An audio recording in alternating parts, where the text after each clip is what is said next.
Nikhil sir teacher sir ভাই দুনিয়াতে বুঝাই দিছে তোমালোকক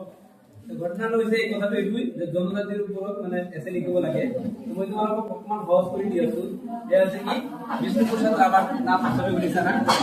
বিষ্ণু প্ৰসাদ ৰাভাৰ বিষয়ে তোমালোকে জানা হয়তো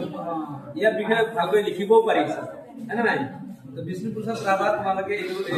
তেখেত জনজাতি মানুহ আছিল আৰু তেখেত আছিল বিদগ্ধ পণ্ডিত হয় নাই কবি আছিল ফ্ৰীডম ফাইটাৰ আছিল আৰু সংগীত বিশেষ কৰি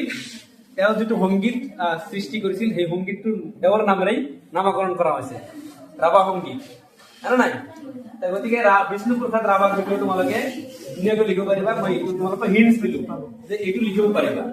বাকি অন্যান্য লিখিব পাৰিবা এতিয়া মই ক্লাছটো কৰিছো বহুত কেইটা আমাৰ নাগালেণ্ডৰো আছে মেঘালয়ৰ আছে মোষ্ট প্ৰবলি নাগালেণ্ডৰ মেঘালয়ৰ বাসিন্দা গোটেইখিনি জনজাতি তো তাৰ পৰা তোমালোকে অকমান